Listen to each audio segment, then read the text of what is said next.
Did I get a little flashlight? Are we gonna read a book in the middle of the night at a sleepover with the flashlight under the blanket? I'm playing it up, but I'm actually tearing up a little bit. That's so darn sweet. Hello and welcome to my YouTube channel. I am Espoir David, and today I'd like to play some more of Our Life, Beginnings and Always. So the next summer adventure is called Barbecue. You'd been brought along to the big park today, which did an excellent job of living up to its title. The park near your house, with its lonely playground equipment, wasn't even a quarter of the size of the expanse of grass and trees that lay before you now. I could run wild here, no one could stop me! As it was in the next town over, and too far for you to walk to by yourself, you didn't get to visit it much, and so you soaked up the environment. Another difference between this park and the one in your neighborhood was that this one had visitors other than you, Lizzie, Shiloh, and Cove. Today it was the busiest you'd ever seen it, thanks to a community get-together luring people in from all over the local area with the promise of barbecue and fireworks. Ooh! Your family and Cove's were just two of many. What seemed like dozens of cars were parked up already when you had arrived. You saw Cove hesitate as he took in the growing gaggle of strangers. By your mommy, Lizzie bounced on the balls of her feet, barely containing her excitement. Aw, she's gonna run wild, no one can stop Lizzie! Let's see, the crowd made you nervous, you couldn't wait for the fireworks, you look forward to meeting more kids. My tummy was already rumbling for the food. Gimme them hot dogs! It was going to be so good. Mommy had told you that the people running the community event weren't charging for it, but she wanted them to get something in return, which is why you'd not been allowed to touch the beautifully iced cupcakes she carried on her lap during the drive over. It was a special treat for them. Every time the car made a turn, she clutched the box tight enough for her knuckles to strain, much to everyone else's amusement. Mr. Holden's contribution to the party, a huge pack of juice boxes, was tucked under his arm after being retrieved from the car's trunk. Oh, this makes me feel so nostalgic. You bet there had been no such dramatics around that cargo getting here in one piece, but the boxes did lack the beautiful shimmer of Mommy's treasured cupcakes. Okie dokie. Everyone all set? Should be. Cove, did you put sunscreen on before we left? Yeah, I always do. You don't have to tell me. Mr. Holden deflated, his attempt at caring for his son rebuffed, but he triumphed with a smile. Good kid. I don't want you getting burnt, or dehydrated either. It'll be a busy day. Well, don't think there's going to be any risk of that second part. Mom nodded at the tables up ahead, laden with all kinds of food and drink. She was right. There's plenty to go around. Ooh. Man, it's been decades since I've been to a huge cookout. The parents headed over, with you, Lizzie, and Cove trailing after them. A bunch of grown-ups were clustered around there, chatting, but you were more intrigued by what was on the tables. Some of it was familiar, chilled meat, sliced vegetables, big bags of chips, but there are a lot that you didn't recognize. Your moms had said that you weren't to touch the food until they said it was time to eat. But I'm so hungry. Fine, I'll listen to the rules. You felt that was important. You saw that Mommy and Mr. Holden had deposited the food and drink they'd brought. Mommy gave the cupcakes one final worried look before turning to you with a smile. Since that's the topic at hand, how about we freshen up with something to drink? Yeah. That'd be great. Along with the ones out, there was a giant ice cooler on the ground, stuffed full of cans of soda, boxes of juice and milk, as well as bottles of water. Your drink was soda, water, gimme that juice. You slurped the sweet juice through the straw until, all too soon, you were sucking on empty air. Gosh darn these Capri Suns! Your little group took a break while everyone quenched their thirst. Mr. Holden smacked his lips, pantomiming enjoyment. That hit the spot. But you kids should go have fun. You can take your stuff with you and join the other kids playing games. Just don't go too far from the tables. We'll be keeping an eye out, so don't even think about sneaking off. We're not going to the other parts of the park today. Lizzie huffed at their comments. They did sound directed at her. But she scanned the surroundings, nodding her head towards a group of kids like a general directing their battalion. She pointed the way. Come on! Let's go over there! I wonder when we grow up, is Lizzie still going to be this leader-focused? Cove's mouth was downturned as he looked from the parents and the other adults to the new kids, clearly not favoring either option. But ultimately, he hunched his shoulders and tagged along with Lizzie. Yeah, let's go play with the other kids too. You followed after Lizzie and Cove, who were waiting for you on the outskirts of the group of parents. Hurry up! You picked up the pace, moving into a jog, but when Lizzie pelted away at full speed, you and Cove had no choice but to break out into a run. The other kids were far out into the field. Still, at your speed, it wasn't long until you'd reach them. As you approached, they turned around to greet the newcomers. Hi. Hi, I'm Lizzie. That's my little sister Espoir. The one with the cast is Cove. You offered a smile. Cove simply lifted a hand in greeting. There was a chorus of hellos and names from the other kids. One of the kids looked to be about Lizzie's age, or older. A couple seemed to be the same age as you and Cove, and there was one tiny little thing with his arms folded over his chest. Aw. What are you up to? The first kid, a boy with curly black hair and neon green sneakers who'd introduced himself as Hayden, shrugged as he looked to the others. Hayden, is that a character we're going to meet later on? Not much. The second kid to pipe up, Lisa, had half her face obscured behind the huge glasses she wore. I haven't decided yet. She glanced wistfully over her shoulder. Following her gaze, you saw the spray of water first, and heard the shriek of someone getting splashed in the face, before you spotted the person shooting them. Some people are playing with water guns, but there aren't any left. The smallest kid, Noah, grumbled at that. You guessed that was why he was sulking. Spencer, who hadn't said much, patted his shoulder. So that's out. A new kid raced over, with a glint in her eyes and her braids streaming behind her. You spotted the plastic orange pistol in her hand too late, when the trigger had already been pressed. Ah! I can't get my hair wet today! Rude! Hey! Lizzie, who had been caught first, was fuming. Cove wiped the water from his face. You rubbed at your ear, trying to dislodge the water that had pooled there. Jeez! Shot me in the ear? Yeah, don't spray people. Quit it! You were with Lizzie. It was mean to spray people who weren't playing too. The girls simply darted off to find more victims, unaffected by your reaction. I'm gonna find a can of soda? This is playground rules, lady. Just shake it up, right all over you. She doesn't mean anything by it. Yeah, well, I'm gonna mean something by it. You can't stop me, I'm 7 years old. Lizzie tutted, flicking her hair out of her face. The girl, not meaning anything by it, didn't change the fact that she'd been sprayed. Cove looked similarly unimpressed. Lisa's face lit up as she had an idea. Hey, we should catch her. She won't be able to spray people if she's running away from everybody. Yeah, let's get her. Let's gang up on her with our 5 to 7-year-old fists. Cove nodded as the other kids murmured their interest, or lack of it, in the game. Let's see, let's do it. That doesn't sound like a good idea. Not along, no thank. Let's do it. Let's do it. Revenge! Revenge!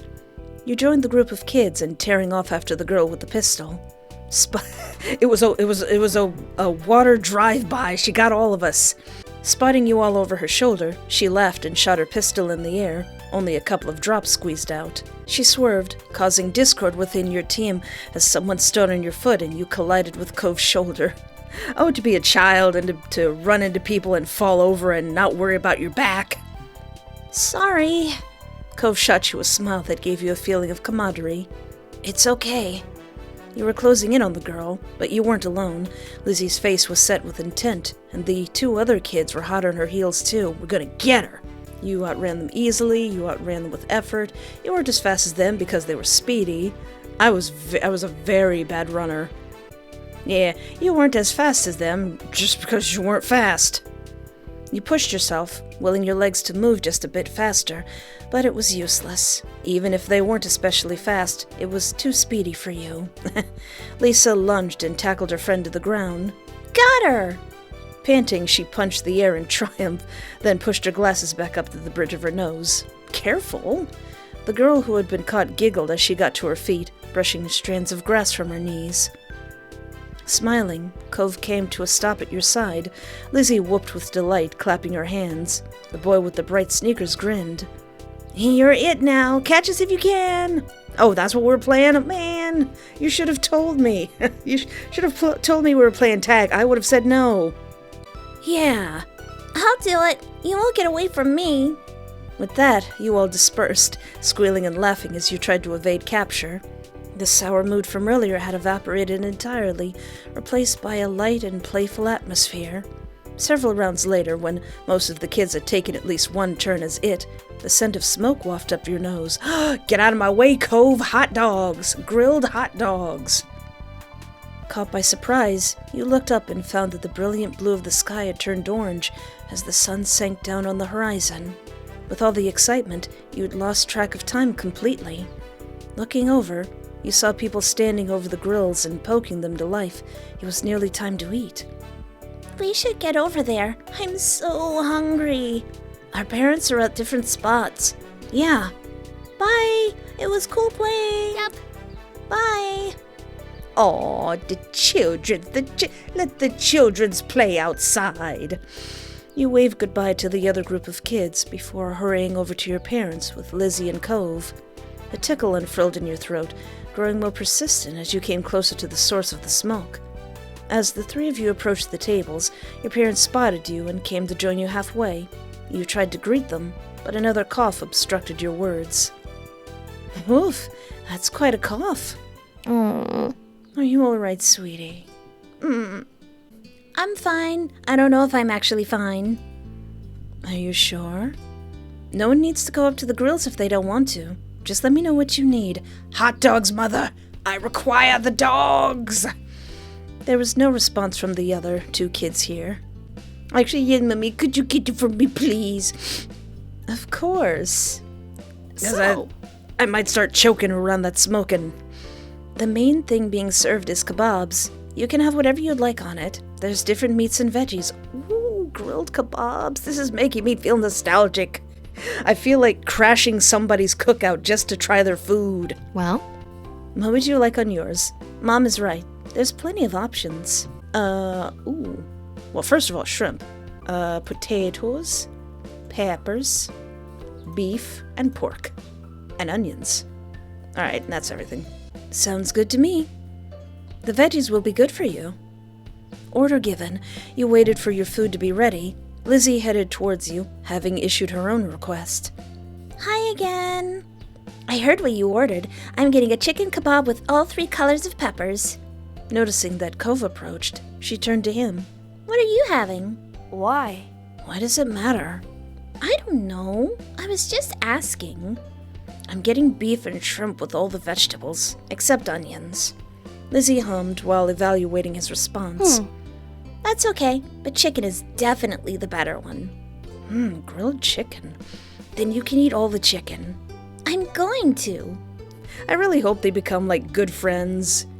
All the chicken in the world? That's such a No. little kid answer. No, that's dumb. You know what I mean. I know that you know what I mean. Lizzie peered over to the grills where the kebabs were being handed out, a growing assortment of kebabs collecting in your parents' hands. They're coming over. Don't get jealous of mine when you realize you made the wrong choice, Cove. I didn't make the wrong choice. We all made good choices. It's just what kebab somebody eats. The person serving gave your mummy one final kebab, then your parents moved over to rejoin you. Between them, they were carrying 6 kebabs, one for each of you, including Cove and Mr. Holden. We've got the goods. Cove's daddy is looking for a place we can sit. In the meantime, they began passing out the kebabs to their rightful owners. Lizzie smiled smugly as she received hers. These are pretty big. Be careful not to drop it. Try not to poke yourselves with the ends either. They're sharper than you might think. Yeah, I was about to say, kebabs would be a nice meal for little kids, but then I forgot those sticks are sharp. Hearing that, you tentatively pushed the tip of the skewer against your finger. It felt like the point of a newly sharpened pencil. Though it didn't hurt your hand, you wouldn't want it scraping the roof of your mouth or jabbing your tongue. Mommy clucked her tongue. It would have been nice if the options were a little easier to manage and less messy to eat, especially for smaller kids. There aren't even plates for everyone if you wanted to set the food down for a second. True. That's what you get for the price of free, but we can hack it, right? Lizzie nodded her head vigorously, clutching her kebab like a trophy. Your parents led you back to the tables. It was immediately evident why Mr. Holden had been sent to scout one out. The benches had quickly filled up as people got their food. Mr. Holden was standing over a corner section near the edges of the sitting area. He beckoned your group over to join him. You clambered onto the bench, taking care not to let your kebab slip from your fingers. Cove took a seat next to you, and Lizzie took the other side. Your mom passed the final unclaimed kebab to Mr. Holden. Thank you. Thanks. This looks delicious. Man, I want some kebabs. Thank you for getting us a space out here. Everyone tucked into their food. You gobbled it up eagerly, only partially obstructed by the awkwardness of eating from a skewer. Running around with the other kids had helped you work up an appetite. Mr. Holden, what do you do? Well, I do a lot of things. Do you play golf? Only if you count mini-golf. One look at Lizzie's stricken face confirmed that she did not. Like, I don't play mini golf, I play full-on golf. I'm a master. I'm training. She could enjoy the occasional round at a mini-golf place, especially if she had an audience to impress, but your sister took her passion very seriously. That's so cute. What little kid out here is that dedicated to golf? Even then, it's been years since I gave it a shot. Cove groaned at the feeble pun. Ha! Mom chuckled. You weren't sure if she was responding to the joke, Cove's annoyance, or Lizzie's offense. Don't worry about it. Just as well. She'd be dragging you to the green every week. That's because I've got dedication. You need a good drive or two to get far. Mr. Holden nodded, clicking his tongue in appreciation. Cove looked from his father to your sister, lost in the conversation. Outclassed in golf and wit. I don't get it. More golf stuff. You should give real golf a try. Maybe I'll even teach you some tricks. Don't try to change my dad to be more like you. Lizzie gave Cove a dirty look at the accusation. Mommy felt the need to move the topic ahead before it got heated. Oh, nice. That's really sweet of you. But I'm sure Mr. Holden is busy. He might not have time for another hobby. Yeah, I don't think I'm made for that. Still, the offer is appreciated. Oh, that's so cute. Why? Then tell me something you really do already. You just go around every day. I like scuba diving, though with the business, that's more work than play these days. Surfing, reading, snorkeling. Yeah, those are things that Cove likes, right? Mr. Holden exaggerately puffed out his chest. What can I say? My boy's got good taste. He takes after his dad in that way. The sun had been setting when you'd got your food, and by the time you'd finished, night had truly fallen. Your sticky fingers were the only remaining evidence of your meal. The kebab had been a great combination, more than the sum of its parts. The seasoning of freedom, to choose every ingredient yourself, was what made it something to remember. Rising from the table, Mommy held up her water bottle. Okay, now that the food is gone, you've got to wash your hands. Okay. Espoir, Lizzie, please hold them out. Lizzie complied, coming over and cupping her hands together in front of her. Mommy splashed some water over her fingers, and Lizzie rubbed them together, washing off the residue. Here. Mom passed her a paper towel from her purse, and Lizzie used it to dry off her hands. Aw, that's such a normal thing. Your turn, Espoir. I readied my hands to catch the water. We are clean, Espoir. Copying Lizzie, you washed your hands, taking care to clean every crevice between your fingers before wiping them dry. Nearby, Cove had taken his own course of action, wiping his hands on his pants and leaving a stain where his fingers had been. Mr. Holden shook his head. come on. Let's clean that off, pal. He scrubbed at the fabric with a scrunched-up napkin. Dad, it's not that bad. When everyone was cleaned up, or as clean as they could be with the limited facilities, Mom spoke up. Let's go. Let's go make one last check at the coolers and restock on drinks before the fireworks show. That's a good idea. No time. We have to get a good spot. Everywhere's gonna be taken. How about I go ahead and save space again? You can meet up with me in the field after getting the drinks. Then I'm going with Cove's dad. I'll find the perfect place. Okay. Sure thing. I could use an extra pair of eyes. Mommy shook her head ruefully at Lizzie's even more enthusiastic than usual attitude. That's fine. She's going to convert him to being a golfer. All right, me, Cliff, and Lizzie can go find a place to sit. Pam, Cove, and Espoir, do you want to go get the drinks? Okay. Yeah, let's do it. That sounds cool. As Mommy, Lizzie, and Mr. Holden headed off into the wide open field where the fireworks were being set up, you joined Cove and Mom in returning to the cooler where you'd picked up drinks earlier. Even as you approached, you suspected you wouldn't find much in it. Where it had originally been stocked to the brim, it was now half empty. The ice, which had cushioned the drinks and kept them cool, was largely melted, with only a handful of pieces floating like tiny icebergs. Slim pickings. The drinks that remained looked to be bottles of plain water, but you caught a glimpse of something more colorful amongst them. Mom rummaged around in the cooler, excavating a couple of juice boxes from the bottom in the process. Aha! Espoir, Cove, can you take one of those, if you want? The perks of helping. Yeah, I'm gonna have a juice box. Cove hesitated, but decided to take a juice box for himself. When you were each loaded up with your chosen drink, plus an extra bottle or two for someone else in the group, Mom's phone started to ring. She juggled the water bottles over into the crook of her arm and looked at the caller. It's Mommy. Hold tight while I get this. How are you? Hey, hun. How's it going? Did you find your perfect spot already? She nodded along to the call, punctuated by ahas as Mommy gave her directions. Catching her eye, she gestured towards the grassy area. We've got a place. Come on, we'd better hurry before the show starts. You and Cove jogged after your mom, who led you through the field, and the separate groups of people assembled there, back to the rest of your families. Hello! Hello, we're here, and we've come bearing drinks, though there wasn't much left. The three of you handed over the spare drinks. You gave Lizzie a bottle of water, but she only had eyes for your juice box. Espoir and Cove have juice. Because we were digging in the ice for it.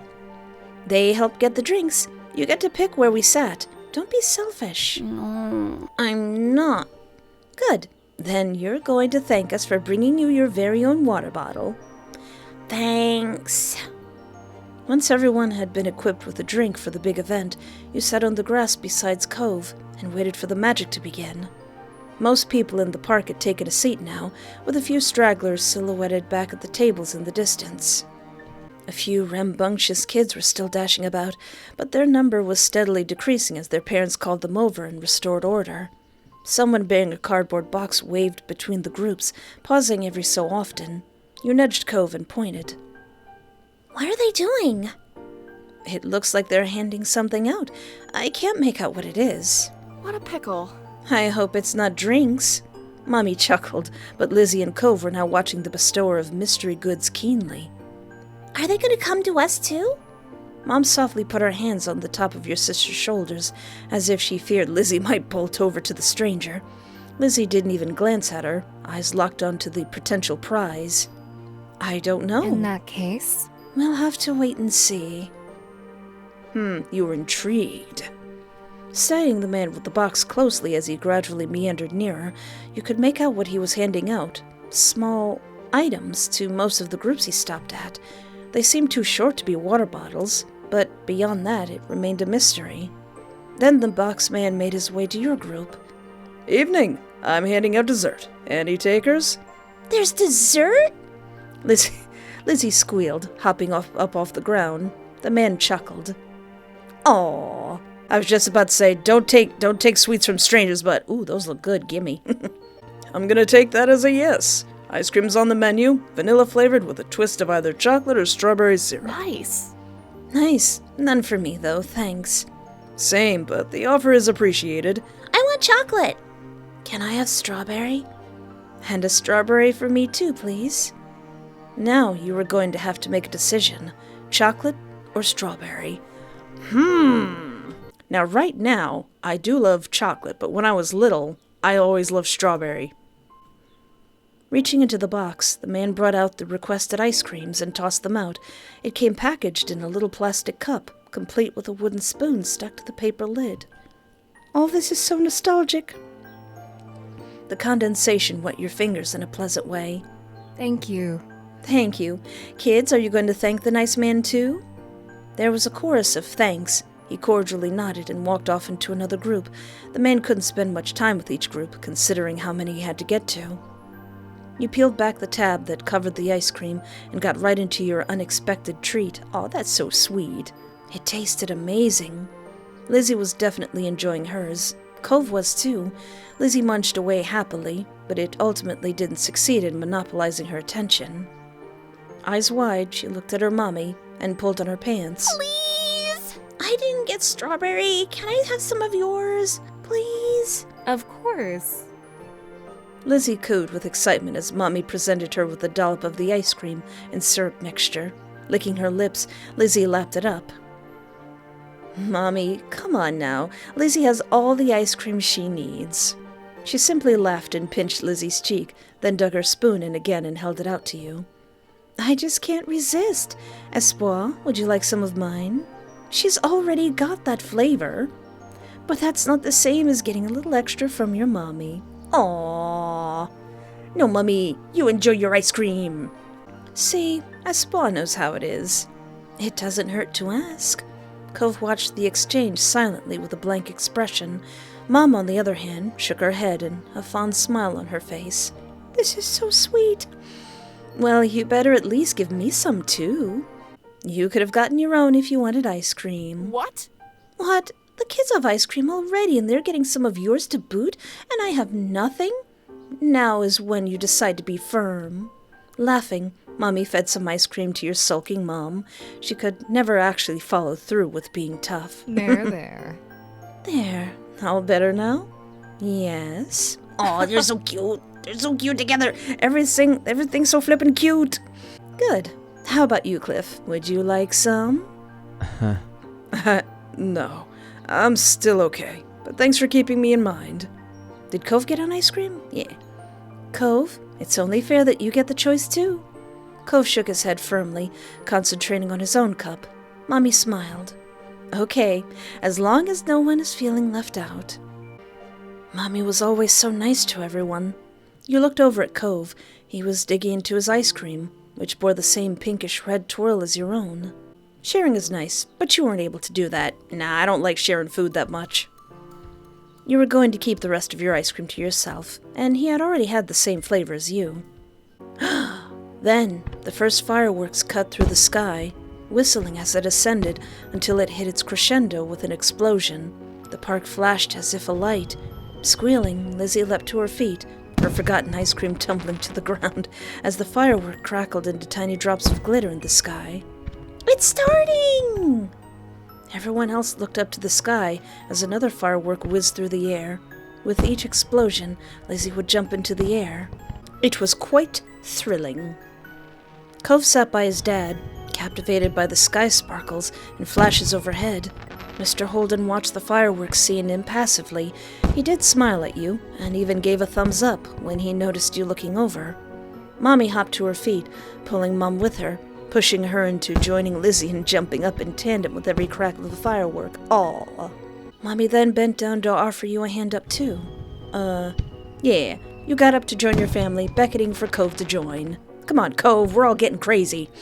Cove got to his feet, trailing after you as you stood with your family. Your mom's faces lit up, literally and metaphorically, as you approached. The five of you shrieked and leapt along with the sparkles in the sky, not trying to contain your joy at experiencing the sights together.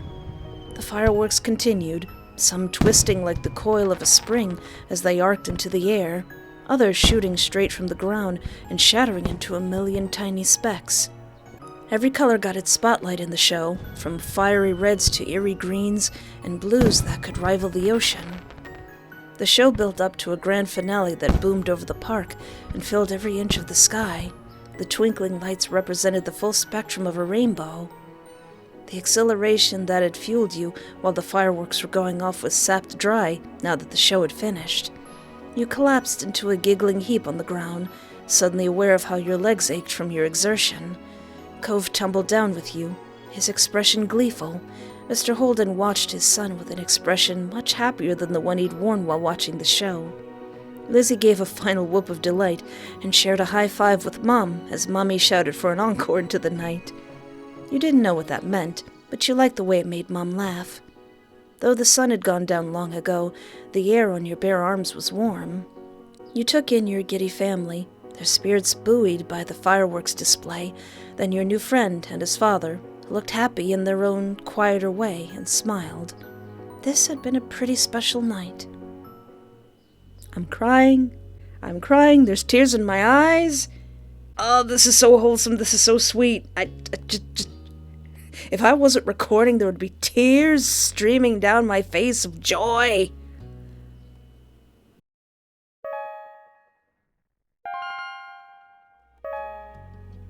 Okay, the next one is called Runaway, and I don't like the sound of that. Why is there a little backpack? It was early, and you were on your way to the playground. Lizzie planned on joining you there later. You weren't sure what she was busy with right now. Older kid stuff, you imagined. That was okay. What was forefront in your mind was if Cove might be free to come too. As you walked the familiar street, wondering how you might find your neighbor, he appeared right in front of you, almost as if he was a mind reader. Hi, can you play now? No, sorry. Cove looked strangely serious. It had been an even bigger deal than whatever mystery thing Lizzie had to do. I'm leaving, Espoir. Oh no, it'll come to me, just give me a second. Is it you who is the runaway and not me? What? Where? He shifted, and your gaze was drawn to the backpack slung over his shoulders.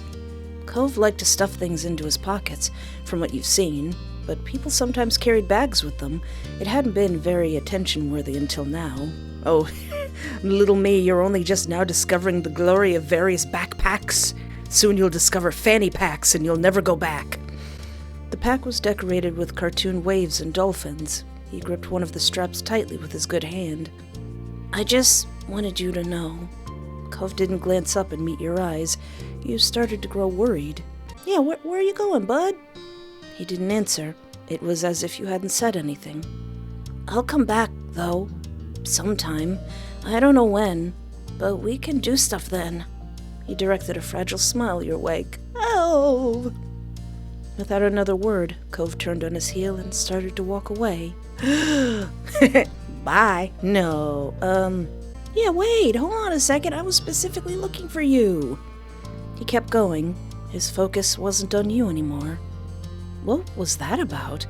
If this was the last thing, if this wasn't the DLC and this was the last part of our childhood before summer ended, I would be worried. You watched as his back grew smaller and smaller. Then you realized that you were still standing in the middle of the sidewalk. You thought about your earlier plan of playing at the park. Suddenly it didn't seem as fun anymore. Not without Cove. But it wasn't like you could force him to play with you. He had things to do. Alright, so me being, 5, 6, 7? I probably wouldn't know the meaning of running away until 2 more years. So I would probably think that everything is okay and go to the park. It was still sad Cove wouldn't be there, but you wanted to stick with the plans you had on your own. 'Cause I'm just a little kid, I don't know the gravity of the situation. Maybe Cove and his dad were going on a vacation. That had to be it, you reasoned. After all, Cove said he was gonna be back. He wasn't moving again. Right? You resolved to spend time with Cove when you saw him next, for sure. After a couple of hours at the playground by yourself, it had gotten firmly into the afternoon. You were on the swing set with your feet buried in the sand when you spotted Lizzie in the distance. She was rushing over like something was on her tail, chasing her. You knew she would be coming, but was she that excited to get to the park? Instead of nabbing the swings beside yours, Lizzie stopped in front of you. She bent over, balanced on her hands and knees, and panted. Did you hear? Hear what? Lizzie bounced back up, her eyes blown wide. You only saw her this worked up when she found the new hiding place of Mom's sugar stash. It's about Cove. Cove? Something in the pit of your stomach dropped at hearing his name. You listened intently as Lizzie explained. I just came out when I saw lots of people gathered around in the middle of the street. Oh no! They were talking kind of quietly, so I don't think I was supposed to hear, but that just means it was important. So I snuck up and I heard everything. She paused dramatically. Clearly she wanted you to say something. Tell me, give me the deets, sis. Lizzie raised her eyebrows at your insistence, and she continued easily. Cove is missing! He left a piece of paper for Mr. Holden to tell him he was going away and would be gone for a long time, and no one's seen him since. Now they're searching the whole neighborhood. The grown-ups were even saying that if they don't find Cove soon, they'll call the police. The police? What's the police? That was horrible. You had seen Cove. You knew he was going someplace, but you had no idea it was like that. Was Cove going to be arrested for running away? Aw, you thought you might have to go to jail too for not saying anything and letting him go. Aw, that's such a little kid thing. You glanced back at Lizzie. Should you tell her that you'd known about Cove leaving? Or would it be better to keep that to yourself? I'm gonna snitch. You told Lizzie about seeing Cove. Actually, Lizzie, I saw Cove. He told me he was gonna go before I went to the park. What? Really? You nodded seriously. Ooh, you could be in big trouble if a grown-up found out you didn't tell anybody that Cove was being weird. Hey, little kids are weird all the time. If a little kid comes up to an adult and tells them another little kid is being weird, I mean, not in a weird way, but like in an unusual way, those adults probably aren't going to listen to them. Then again, the adults in this were really nice. She crossed her arms over her chest, sticking her nose in the air. Listen, sis. I could roll this right back and not tell you anything. You're welcome. You're lucky I won't tell on you. You're welcome. You scoffed. Lizzie! There's no way you were going to say thanks to her for that. Still, you were glad that Lizzie wasn't going to tattle on you. She just grinned at her own interpretation of her favor. You watched as your sister began to pace in front of you. I know Mom said Cove was sad about moving here, but running away from home is crazy. Jeez! Where else is he gonna go anyway? You know what? Probably the beach. Yeah, I want to find him. Lizzie scrunched her face up, thinking deeply for a moment. Then she nodded and planted her hands on her hips, determined. I'm gonna look too. You are? Mm-hmm. We can play at the park any day, and the more people that are looking, the quicker someone will find him. Maybe I'll be the one who does. I'm the best at hide and seek after all. We could use your hide-and-seek skills in this moment. It seemed like Lizzie wanted to look not only because she was concerned about Cove, but also because it was the most interesting thing to happen this week. Wish me luck. Before you could say anything, she ran off in the opposite direction from where she came. You were left in the dust in a matter of moments. That was your sister for you. But Lizzie's appearance in this crisis faded to the back of your mind just as quickly. My future boyfriend's missing! Cove. He told his dad he was leaving to go somewhere by himself. Why did Cove suddenly decide to do that today? Did something bad happen? It was impossible to say for sure. Unfortunately, you had no idea where he could have gone. I have an idea. You thought hard. There were the hills behind your house. He'd gone there the first time you met. But someone would have checked that already. They wouldn't need the police for that. Cove must be far away, or hiding somewhere, if the whole neighborhood was looking for him. You swung back and forth, your lips pursed in contemplation. If I were Cove, where would I go? Lizzie had said Cove was crazy for running away from home, but he never considered Sunset Bird as home, did he? His real home was somewhere else. There was only one place that came to mind that might be important enough for Cove to go off like this. It was a good idea, except how was he going to get there? Could he take a bus? Was he going to walk the whole way? You didn't know what direction he needed to take. But wait, there was only one way he could go. Going down the street just led to the beach, so that couldn't be right. Going to either side would mean he'd get stuck by buildings and fences and big slopes like the one behind your house. That left going up the street. You knew that road. It led into the main part of town and kept going all the way to the city limits. Cove didn't know the area well. You didn't think he'd want to go off that road onto some random other street, which meant if someone followed that path, they might find him somewhere along it. The grown-ups seemed all to be looking in the neighborhood, so... You had to tell them where to search. You had to go find... I'm going to find Cove by myself because I'm headstrong and impulsive and I would do that. You were worried about Cove and didn't have to bother anyone. Plus, you might be wrong. It was your idea, so you should be the one to check there. You rushed to where you had abandoned your flip-flops and slipped them on. They slapped against the sand as you left the playground. You went right up along the main street, keeping an eye out for Cove. No one else had the same idea as you, it seemed, because you were completely alone there. You passed through your whole neighborhood, and then the next one over, and the next. Am I then going to become missing? Your worry festered like a wound the longer you searched for your friend. Just how far had Cove gone?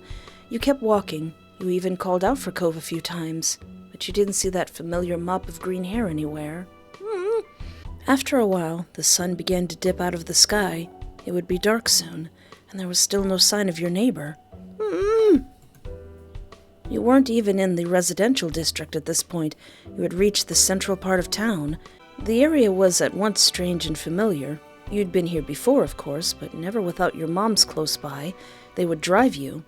Your footsteps slowed. You started second-guessing your decision to go ahead by yourself. But I'm a headstrong child. I would probably do that. It wasn't like you knew for sure where Cove went. Cove! You shouted his name a few times, as you had done periodically this entire time, but there was nothing. Maybe he's not going this way. Was he somewhere else? Had someone found him already? You turned back? You kept going forward? Yeah, my instincts would say turn back. You really wanted to find Cove, but you had come so far without finding him. It was a failed mission, and it's getting dark. You needed to get back to your own home. With a sigh, you turned on your heel and started trudging in the direction you came from. Just as you turned on your neighborhood street, you spotted your mom. She must know about Cove and was looking too, because she was wearing a worried frown. Her expression cleared up when she saw you. Your mom was probably trying to find you too by this point, you realized. Espoir, there you are. You were supposed to be home ages ago. Where? She cut herself off, sighing deeply. Let's talk about this later. Now isn't the time. Why don't you head inside? I need to stay out for a bit longer. Something is going on right now, but we'll take care of it. Mom tried to usher you into the house, but you didn't budge from where you stood. Mom, I might know where Cove is. What? What? How did you even find out he's missing already? My sister's big fat mouth? She shook her head before you could answer.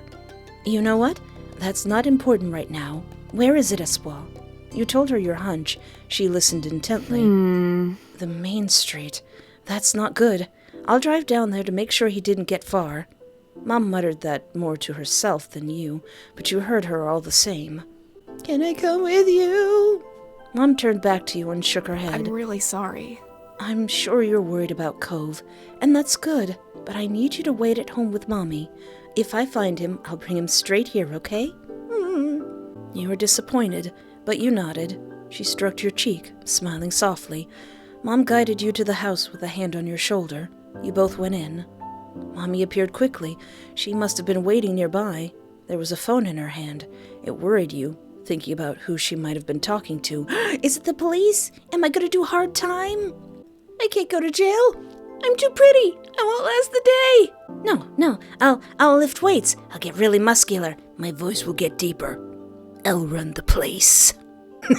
At my ripe old age of 5.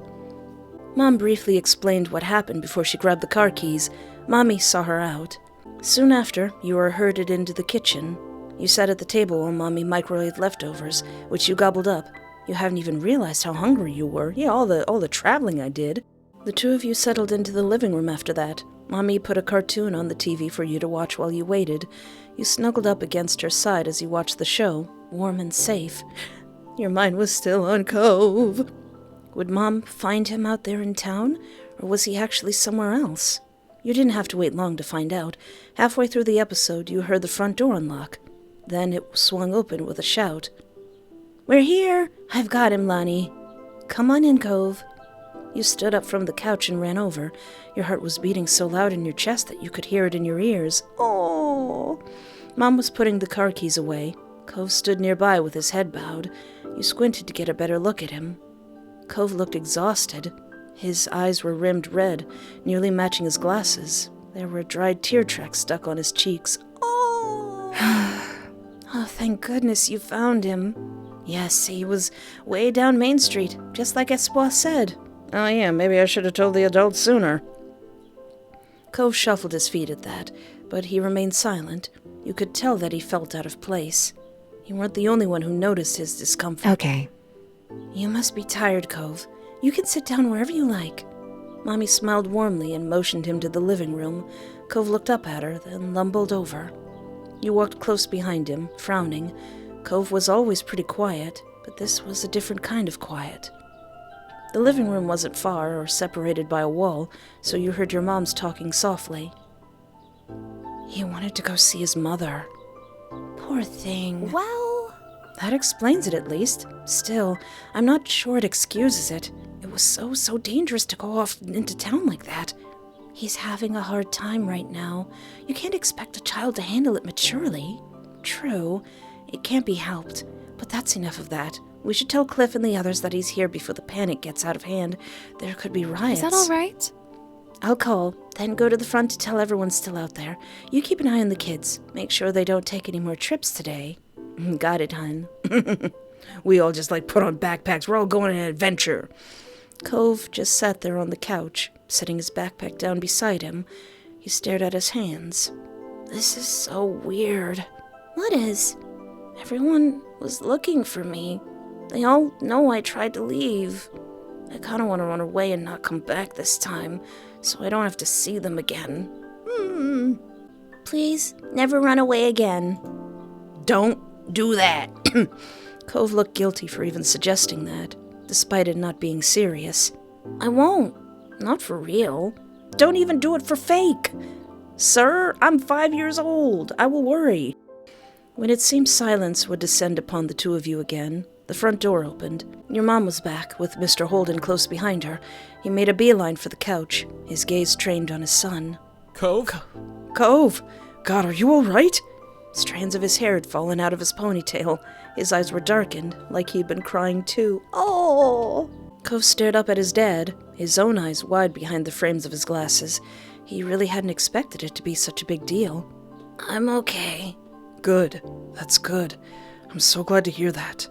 He clasped a hand on his son's shoulder, attempting a smile, but the corners of his lips twitched and spasmed, as if they wanted to wilt into a frown instead. Cove seemed to have that effect on him, 'cause that's his darling baby boy who he would pay someone to be friends with. Mr. Holden turned to you, still smiling weakly. I'm so happy you're all right too, Espoir. Then he looked at your moms. Thanks for the help, as always. He laughed pitifully. I'm sorry. And I'm very sorry for ruining your afternoon with this. I can't apologize enough. It's okay. It was no trouble, Cliff, really.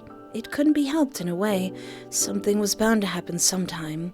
Besides, he wasn't the only one who decided it was a good idea to disappear today. Hey, I had an important job to do of finding my future husband. Exactly. We're just happy the kids are safe and sound. Not for the first time that day, you recalled your original meeting with Cove. He had run away then too, only not as far as he had today. Oh yeah, he was running away the first time we met him. Cove must have had a similar thought, because he mumbled an apology. Sorry, Dad. I won't leave anymore. Promise. Some life seemed to return to Mr. Holden thanks to his promise. This time around, his smile was more genuine. I'm so glad. That's a relief to hear. Next time you feel like running off, come to me first, okay? We can talk about it. I'm here for you. Cove nodded. His dad reached out and mussed his hair playfully. Although he made a face, Cove didn't try to dodge his hand as he usually did. Let's go home, bud. I bet you're as tired as I am. Mr. Holden took over carrying Cove's backpack, still clasping a free hand on his son's shoulder when he stood up from the couch. The five of you walked over to the front door so you could see them off. Mr. Holden thanked your moms profusely at least 3 more times before he walked out the door. Cove was made to follow. But he stopped and turned to you before stepping through the threshold. Thanks. Thanks, Espoir. I didn't do anything. Your mom said you were the one who told her where to get me. It was good that I went back. A tiny smile flitted across his lips, there and then gone. I'm gonna hug you. Before he was gone, you reached over to give him a hug goodbye after a hard day. He held you back more tightly than you could have anticipated. And you almost squeaked out a noise. I'm glad you're here. His embrace was tight, but brief. He let go as soon as he said what he wanted to. And with that, Cove left. Mommy closed the door behind them. You were practically dead on your feet at that point. Mom, I need a shower and an ice cream sundae. Your fatigue must have been obvious, because your mom sent you right to bed with no more discussion on what happened that day.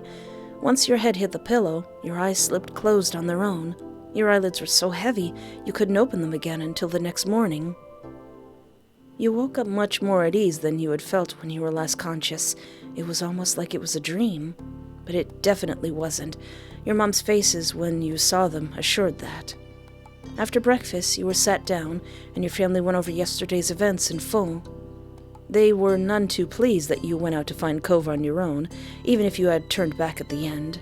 As punishment, your moms took away your TV privileges for the next few days. Lizzie was annoyed that she couldn't watch her shows with you around, but she adjusted. Whenever you expressed disappointment, your moms reminded you that they weren't punishing you for no reason. It was dangerous to go out on your own so late and without telling anyone. But I am an impulsive 5-year-old or 7-year-old. I can't remember how old I'm supposed to be. You could have gotten hurt, or worse. And as upset as you were, you understood. Mr. Holden talked to Cove about what happened too. You didn't know what they said exactly, but Mr. Holden forgave Cove immediately. He didn't do anything to punish Cove for running away. You know what they should do? They should give his mom a call. I mean, not to tell him or anything, but just, he wanted to see his mom, so let him go see his mom. He blamed no one but himself for Cove's desire to leave home. You caught your moms discussing it once in hushed tones, frowning at each other. It was pretty serious. There was a word used you hadn't heard before. Self-flagellation. But there wasn't anything they could do to change Mr. Holden's mind. He's so hard on himself. Your neighbors stopped you and Cove often for the next week or so to express their concerns and disapproval of the event. Hey, listen, the kids made a mistake. You keep harping on about them. It's just going to make it worse in their tiny little kid heads. Still, as they always did, days continued to pass. So did talk about Cove running away. Things eventually returned to normal, as they had to. Summer kept going, and you kept having experiences you shared with Cove. Aww. Hey there, pre-recorded SY here, and may I have 30 seconds of your time? Want me to draw your OCs? Check out my Ko-fi page for art commissions as low as $20. Link in the description. Every week I post a Saturday update blog on both of my Patreons and now also my YouTube channel members. With behind-the-scenes stuff, upcoming games I want to play, life stuff, old lady stuff, and pictures of Daisy. Link in the description. Want to see the full uncensored versions of gameplays I can't show on this channel? Join my adult Patreon for the low price of $1 and being over the age of 18. And then do you yearn to wear merch of a super obscure free visual novel? Check out my TeePublic and Teespring t-shirt store. Descriptions are in link. Want to support my channel but you have no money? Hit the like button or subscribe. It's free. That's right, free. We're just giving it away. Check out my itch.io page. Play Picture Perfect Boyfriend. It's free. Link in the description. Okay, and the final moment in step 1, sleepover. Aww. Okay. Alright, kids, we're done with dinner. Come to the table. Your stomach grumbled, right on time, as if it had heard your mom's words. You halted your game and looked over. Mom was almost done setting the table. She was walking around the mahogany wood, in the process of putting down cutlery. Mommy was still in the kitchen, humming under her breath as she turned off the stove and put empty pots in the sink to wash. From behind you, Lizzie stirred, uncrossing her legs and standing up. She stretched her arms above her head. Finally! I'm ready to eat. Then she cast a sly glance in your direction. You recognized that look. Are you going to race me to the table? Last one to the table's a rotten egg. Well, fine. I haven't. But it was too late. Lizzie had already bolted towards the kitchen. Well, fine, I guess I will be a rotten egg. You tried to catch up to her. You stayed sitting. There was no reason for you to run after her. You never agreed to the race in the first place. You crossed your arms over your chest and just watched instead. I am not going to, sanction your buffoonery, sister. It was a short distance to the kitchen table. Lizzie managed to get there easily enough, slapping a hand over the wood. Mom moved just before Lizzie could bump into her. With an exasperated sigh, she resumed her work. I win again. Okay, you won. I knew it. That means you're the rotten egg. All right. I wish I was as chill as a child as I am as an adult. Like, oh, yeah, you sure did one. Anyway, Lizzie grinned, her hands on her hips, then looked over your shoulder. Cove, you think so too, right? You blinked. You hadn't noticed what he had been doing during this little event, which wasn't much. You spotted Cove still on the floor. His legs were crossed beneath him, the arm with the cast resting on his lap. He looked at the two of you with a slight frown. It felt sort of strange to see him still here so late. Tonight, Cove had come to your house for a sleepover. Your moms and his dad had planned it a few days ago. You weren't surprised. You were the one who asked your moms about it, probably. You were excited when your moms told you their idea. There was much to do. Yeah, I'm excited to hang out with my friend who almost ran away and made me worried. You had considered all the games you could play and other stuff you could do with Cove for days. And you even helped Mom search the storage room for a sleeping bag and extra bedding to prepare for his visit. Cove pursed his lips at Lizzie's question, but he didn't respond. Maybe he was planning on ignoring her. Not that Lizzie would make it easy. This wasn't the first time she had asked him to be a referee for one of her sudden races. Come on! Well, did I win or what? No. No. Ha ha ha! You tell her. What? I don't think you won. How come? It's not my fault Espoir's slow. Espoir is not rising to your, to your stuff. Cheating's cheating, and cheaters never win. Yeah, you just suddenly said, surprise, we're having a race. You always pick her side. I really hope Lizzie and Cove become like best friends in the future. Cove snuck a shy peek at you before answering her. I pick her, and she picks me. You're a couple of rotten eggs then. That's enough. Nobody here is a loser or a rotten egg. You're each farm fresh. Which is a sentence I never thought I'd say. All right. Now, listen to Mom and come sit at the table for dinner, all three of you. You and Lizzie obeyed, sitting across from each other at the edge of the table. Lizzie blew a raspberry at you when Mom turned her back. Your parents brought the last of the food. Then they took seats further down the table instead of sitting right next to you and Lizzie. Only Cove was left out. He had stood up from his spot on the floor, but he hasn't made a move towards the kitchen. Cove, you can sit too. Slowly, he eyed the 4 seats that were left. Thanks to the new seating arrangement your parents chose, one free chair was beside you, another next to Lizzie, and the last 2 were on the other side where your moms were sitting. Hey, why didn't we invite our little friend with the hat, too? You know what? I could say, sit next to me, but you know what? You can sit anywhere you want to. Cove's gaze met your golden eyes. Briefly, he grinned back. Oh yeah, I made my eyes kind of yellowy goldy. He walked over, pulled out the chair next to yours and sat down. You were glad he wanted to sit with you. He just needed to know it was okay. Oh, I'm not going to tell Cove what to do. He does what he wants to do. Now that everyone was situated, Mommy began to pass out plates. Okay. Dig in, kids. I cooked a little bit of everything for dinner tonight. Be sure not to avoid all the veggies. Yes, Mom. Each person at the table served themselves, except for one. Cove hesitated again.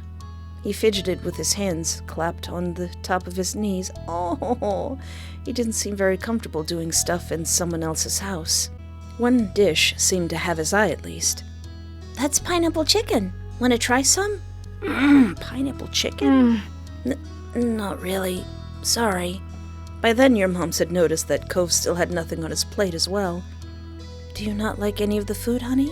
Well, maybe he hasn't tried Hawaiian food before. He hasn't? Wow. Please don't talk with your mouth full, Lizzie. Lizzie swallowed the bite she was eating. Then she spoke again. He should try it now. Man, I don't think I've ever been to a Hawaiian restaurant. I need to try some Hawaiian food. She turned to Cove dramatically. Unless you want to shrink, that's what happens if you miss a meal. Elizabeth, that's not true. You know that. Cove squirmed under all the attention. He fidgeted with a fork between his fingers. I've had some things, just not any of this. Oh, shoot. Oh, shoot. I knew I should have asked your dad what your favorite foods were. It's all right, Lonnie. Maybe we'll find a new favorite today. You weren't so sure about that. Cove didn't look like he was going to be trying the food anytime soon. Yeah. I think you would like pineapple chicken. It's yummy. I think I would like pineapple chicken. He ultimately trusted your judgment. At your suggestion, Cove carefully spooned rice and chicken onto the plate. You saw that he took more of the grilled pineapple than any of the vegetables. You nodded, pleased, and your moms let it slide. Ooh, grilled pineapple? Now, I can't usually eat pineapple, but grilled? Oh! At first, Cove poked at the food. Clearly he was apprehensive to eat something new, but he took a few exploratory bites. Right? It's good, huh? Isn't it? You don't have to keep asking. He still speared more meat with his fork and ate it. chewing thoughtfully. It's not bad. Inside his head, he's like, oh my gosh, this is the best thing ever. Mommy grinned at his words, satisfied, even though it wasn't exactly a glowing commendation. Lizzie wasn't as mollified. You're so weird. Don't be mean to your friend. We're not friends. Oh. I really hope they do become friends in the future. Mommy floundered in the face of Cove's blunt honesty. You weren't surprised by Cove's declaration, but you did feel a little bad for Lizzie. She wasn't easy to get along with all the time, though Cove didn't make much of an effort either. I mean, she's kind of been bullying him this whole game. You hoped Cove thought of you as a friend. The two of you were friends, right? Those two things sound the same. Yeah, the two of you were friends, right? We're friends, though. You don't gotta befriend my sister, but me and you, we gotta figure this out together. You had never asked before, but that's what it felt like to you. When you gave Cove a look, he returned. Oh, his little smile. When you gave Cove a look, he returned a small smile that made you feel a little better, even though you were still unsure. I'm surprised that the moms aren't going, oh, look at them, they're so cute, just gushing over the two of us. Your mommy looked at Mom and only got a shrug. No. Elizabeth, don't call someone weird. There's no such thing as a weird person and a non-weird person. Yeah, those are just social constructs made by society. They're just different perspectives. It's not a nice thing to say to someone, anyone, but Pam. Mommy tried to whisper exclusively to Mom. Her attempt to make it audible over the sounds of clinking silverware meant you caught the quiet words anyway. They're not friends. He said so. As parents, we can only try, and sometimes we fail. Not all kids will be as thick as thieves. Now, less talking and more eating, kids. You need to clean up and start winding down for bed soon. But Mom! No buts. We've talked about this. Your bedtime will be moved back in a few years. For now, you don't get to stay up late. Lizzie sulked, muttering under her breath about how it wasn't right. I stayed quiet and finished my meal because I want that pineapple chicken. It was good food, and you were pretty content to just keep eating. That's the idea. Good job, Espoir. Everyone else get to it. The rest of dinner passed by uneventfully. Cove was silent for most of it, even when you nudged him and tried to get him to talk.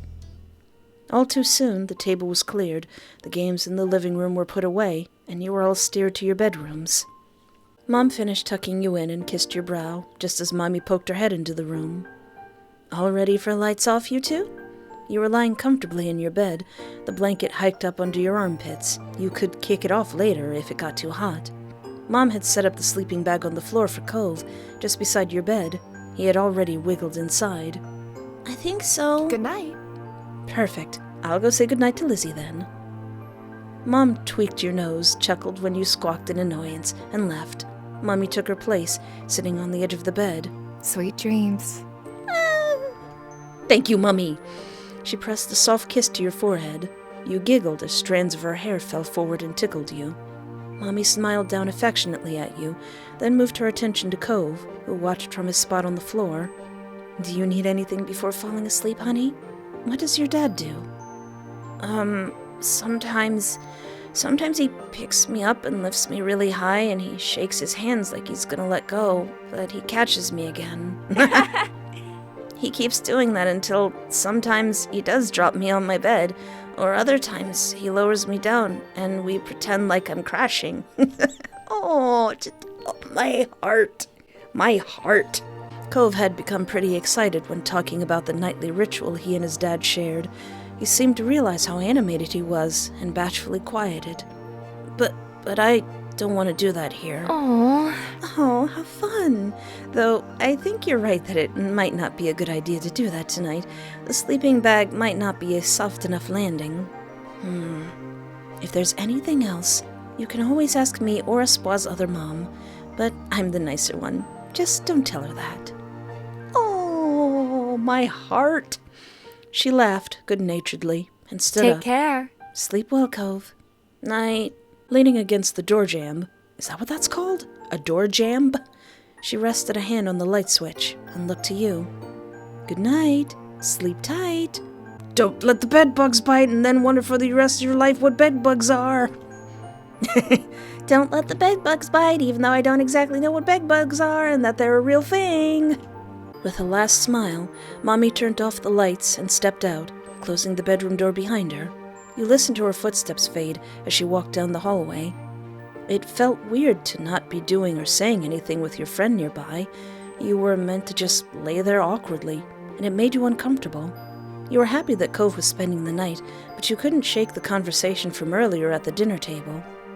Cove had said that he and Lizzie weren't friends, but that wasn't the part that was bothering you. You couldn't stop from wondering what he really thought about you. I decided to ask him. Hey, Cove? Yeah? Are we friends? Cove didn't speak for a few moments, and you wondered if you startled him with the question. The longer the silence stretched, the more uneasy you felt about his impending answer. Do you think we're friends? You wrinkled your nose at the question being redirected back at you. The way Cove had asked it made you think that maybe he hadn't even questioned it before, and now more than ever, you wondered if you should have kept quiet instead. No, we need confirmation. Yes. You know what? We're best friends. We're best friends. Cove kinda does seem like my only friend. You heard Cove shuffle around in his sleeping bag, and you looked up at the slivers of light cast upon your ceiling as you waited for him to say something. Well, there isn't anybody else it could be, so I guess we are best friends. You chuckled. That answer is just like him. And he's like, I guess so. I guess you're my best friend. And then you let your eyes drift closed, pleased that it was settled. You started when Cove sighed deeply. You turned your head to look in his direction. In the dark, you could only see a faint outline of a lump under the covers. Cove? What's the matter? What's the matter, buddy? I can't sleep. Why not? He shifted, or at least you thought he did. You couldn't see anything since your eyes were still adjusting to the dark, but you heard his sleeping bag rustle. I want to be in my bed. Oh, yeah, sleepovers feel like that sometimes. Cove sat up. Your eyes had gotten used to the low light level, so you could see him better. He got out of the sleeping bag, wobbled towards your side table, and pulled open the top drawer. What is it? I'm getting my glasses. You sat up too, watching as he reached inside. He paused for a second, then pulled his hand out. Instead of his glasses, though, he was holding a book. Cove turned it around in his hands, trying to figure out the proper orientation for it. You knew, even without reading the title, which one it was. That was one of your moms would read to you. It was special. Oh, I thought you were looking for your glasses. I was, and I felt this. It looks cool. The compliment he afforded your special book had you grinning, your confusion forgotten. It is really cool. Oh yeah? What's it about? It's a story about a squire who wants to become a knight, and there's magic. Does it have mermaids? No, but... Oh yeah, 'cause he loves mermaids. Aw. Mommy reads it to me. She uses different character voices. Like the insane YouTuber you're watching right now. Some of them are really silly, too. There's lots of characters, and they all have good lines. It's so fun. You only realized afterwards that you spoke more strongly than you had meant to. Your cheeks burned. This must have been how Cove felt earlier. Oh, talking about the thing you love so much. Thankfully, Cove didn't seem annoyed. In fact, if you didn't know any better, it seemed he liked the explanation. Cove looked excited by your words. He flipped the book over and focused at the backside summary. He must be pretty interested in it. Can we read? How little are we? Can we read? You were reminded of the hours you'd spent hearing the tales. No matter how many times you read it, or had it read to you, you were still entertained by the story and pictures inside. You glanced out the window. The moon was high in the sky. Are we gonna sit on the bed and read the book together in the moonlight? I will cry. I wanted to read the book with Cove. You climbed out of bed and padded over to your side table. You opened it and rummaged around, pushing aside stuffed toys and crayons. Cove called out to you in a confused whisper. What are you doing? Getting something we need. You let out a quiet cry of victory when you found what you were looking for. You jumped back onto the bed before any hidden boogeyman could catch you unaware. Cove continued to watch as you wiggled your way beneath the blanket you'd discarded earlier. You pulled it up over your head. Did I get a little flashlight? Are we gonna read a book in the middle of the night at a sleepover with the flashlight under the blanket? I'm playing it up, but I'm actually tearing up a little bit. That's so darn sweet. What's... You'll have to come here. Bring the book, too. After a minute, the bed dipped as Cove got on it. Then the blanket shifted. You fiddled with the flashlight in your grip, feeling for the switch. Ah! With a click, the small space flooded with a bright light. Editor me, you might need to turn that down a bit. You could probably see the light in the camera reflecting on me. Let me just turn on my brightness a bit. Cove sputtered, putting a hand up to shield himself from the beam. Move it somewhere else. Sorry. Oh! You hurriedly tilted the flashlight so it was shining down at the floor of your blanket cave and away from Cove's sensitive eyes. Now we can read, and my moms won't know. I do this all the time, back when I actually read books. I don't stay up for too long, 'cause Mom and Mommy check on me sometimes. I haven't been caught yet. Do you want to try? Cove nodded.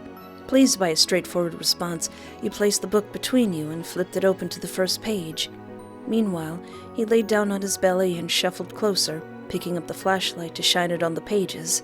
His face was illuminated with a warm glow. You mirrored his position, leaning in so you could see the book better. Your foreheads nearly brushed until you shuffled back a comfortable distance. Yeah, you wanted the story to be narrated. Do we read it together? You loved it when Mommy read to you. Why not read as loud as you dared this time of night? Though you felt a little embarrassed, your excitement over introducing another person to this special story won out. You didn't even need to study the page for long. There was once a squire who dreamed of knighthood. All they wanted was to do good. Cove was taken aback when you began to recite the words by heart. You even pronounced knighthood properly, a word which had given you grief in the past. His reaction encouraged you to keep going. Soon, you got to an exciting part, the squire and the dragon's first meeting. The squire walked up to the fearsome dragon, their borrowed sword in one hand and a torch in the other. Her red scales danced in the light like flickering flames. Could you say the dragon's lines? Do you need to get your glasses? No, my head hurts if I don't wear my glasses for a while. I can kind of see things all right, but I don't know any voices. That's okay. It's fun anyway. Let me just... Cove read the page, his mouth moving silently with the words. Eventually, he nodded to himself and spoke them out loud. Who goes there? Roared the dragon. Who dares enter my cave? It was your turn. You went into the squire's famous speech. The next time you looked up from the page, your gaze landed right on Cove. His eyes were following the text, a soft smile lighting up his features. A lock of his hair fell into his field of vision, but he gave it no notice. He was lost in the story. You startled when Cove caught you watching him. He raised a questioning eyebrow. What? Nothing. Cove shot you a strange look, but he went back to the book. You did too, even as your eyelids started to droop. Oh, are we gonna fall asleep on the bed together with the flashlight and the book? That's so cute. When your eyes opened again, your bedroom was pitch black and silent. Your head was smushed in your pillow, your pajamas were sticking to you, and your mouth was dry. Slowly, you raised yourself onto your elbows. You yawned, the back of your throat tingling as you did so. I need some water.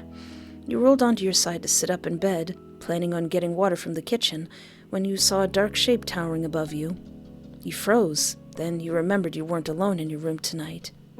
Cove? Is that you? 'Cause if it's the boogeyman, I got something under my pillow for you, sir. Yeah. Oh, okay. You shifted and felt something cylindrical press against your thigh. You fumbled for it. The familiar weight of the flashlight pressed into your palm. You turned it on. Ah! Cove blinked at you, looking exhausted.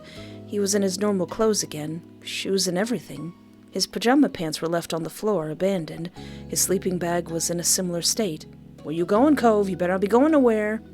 What is it? Can't sleep. I keep waking up. Did you have a bad dream? He shook his head from side to side. No, just can't sleep. It's weird here. You frowned. You helped your moms redecorate it only a few months back. I like my room. It's not that it's bad. It's just, I just always sleep in my bed, in my room. Maybe they're probably too young to have sleepovers. That made things a little clearer. It wasn't anything that you'd done. Cove couldn't sleep in a new place. You wondered how long it took for Cove's bedroom in the new house to not be weird to him. Probably a while. I'm gonna go. What? That shook off the last of your doziness. He was going to walk outside back to his own house? This time of night? All by himself? Don't do that. He noted your shocked expression and looked at you with resolve. My dad will let me in, and I've gone outside late before, and I have to go. Yeah, we should tell Moms. No, I don't want you to. I'll just leave. My dad can call them in the morning. You knew that you could just let him go, but something inside you was saying that wouldn't be the right thing to do. Yeah, especially after the debacle we had. However long ago. It's too late for you to go outside on your own. It'd be bad. What if the boogeyman, is stalking around? Cove grumbled quietly, though stayed put. Okay, you can tell them. I'll wait. Good. That way you can get driven home, man. When you crept into their room, Mom was still up reading in bed, while Mommy had already fallen asleep. When Mom woke Mommy up, they were both surprised to hear that Cove wanted to leave, and the two of them followed you back to your room to see him. Sweetie. Cove, are you all right, sweetie? Is there anything we can do to help? Mommy sounded tired after having just woken up, but she smiled at Cove kindly. Cove shook his head firmly, not meeting anyone's eyes as he did so. I just want to go home. We're sorry you don't feel comfortable staying. How about you come downstairs with us and we'll call your dad to get you? Cove headed towards the door. He stopped halfway there and turned back to you. Bye, Espoir. And sorry, I'll see you tomorrow. Bye, Cove. It's okay, we had a moment together. You watched as he shuffled past your moms and out of the room, and Mom turned to you before leaving. All right, off to sleep, kiddo. We'll make sure Cove is taken care of. Good night again. Good night, Espoir. You listened to the sounds of their footsteps on the stairs as you huddled back down in bed, pulling your blanket up and around your shoulders. You were sad that Cove wanted to leave. You thought the two of you were having a good time. But you understand that it might be hard to sleep somewhere other than your own bed. Eventually, your eyes started getting heavy, and with a loud yawn you finally got comfortable in your bed and drifted off to sleep. The next morning you were woken by the sound of Mom's voice and a soft shake on your shoulder. Espoir, wake up. It's time to get up and at 'em. The sun was peeking through your curtains, and you rubbed at your eyes as they adjusted to the new light. Mom sat down on the bed next to you. You blinked at her for a moment, confused, until you caught the empty sleeping bag on the ground and remembered what had happened during the night. Mr. Holden came over to pick up Cove and took him home. You should have seen his hair when he turned up, half asleep. He was even messier than Mommy's in the morning. She chuckled at the thought, and you could tell she was trying to make you feel better about the whole situation, so you smiled back at her. Thank you. Thank you for letting us know that Cove wasn't feeling good, Espoir. That was a nice thing to do. You nodded in agreement, and Mom went on to say that maybe once Cove started to feel more comfortable, that you could try and sleep over again sometime. You smiled, looking forward to another chance to show him how fun your house could be. The next time you saw Cove and Mr. Holden, they both apologized for Cove having to leave so suddenly. You assured them it was okay. In the end, the two of you and your parents were eventually able to move past the ill-fated sleepover. It had all been a learning experience, according to the adults, and the kids just get uncomfortable in the rooms that aren't theirs sometimes. You could accept that. There were definitely things you learned from it. Oh, it's so sweet. Like literal tears in my eyes. And this is only step 1. Well, that was all of step 1, including the DLC. And I also want to give another big thank you to my Steam friend CR92 for buying the DLC for me. Thank you! So in the next few videos, summer will end and we'll move on to step 2. I guess we're like, maybe not teenagers, but a little bit older, and already this game is making me cry. So if you don't want to miss those episodes, be sure to subscribe to my channel. And feel free to gush about this game yourself in the comments if you'd like to. This is my first time playing it, so I'm experiencing all this for the first time, and I'm crying. And of course, if you would like to watch me play more amazing visual novels, feel free to peruse around my channel. And don't forget to like, subscribe, or interact in any way that's comfortable for you, because that really does help out my channel. It helps it grow, and it gets us closer to 100,000 subscribers. But anyway, thank you so much for hanging out with me. Take care of yourself, have a great night, and remember, there is always hope.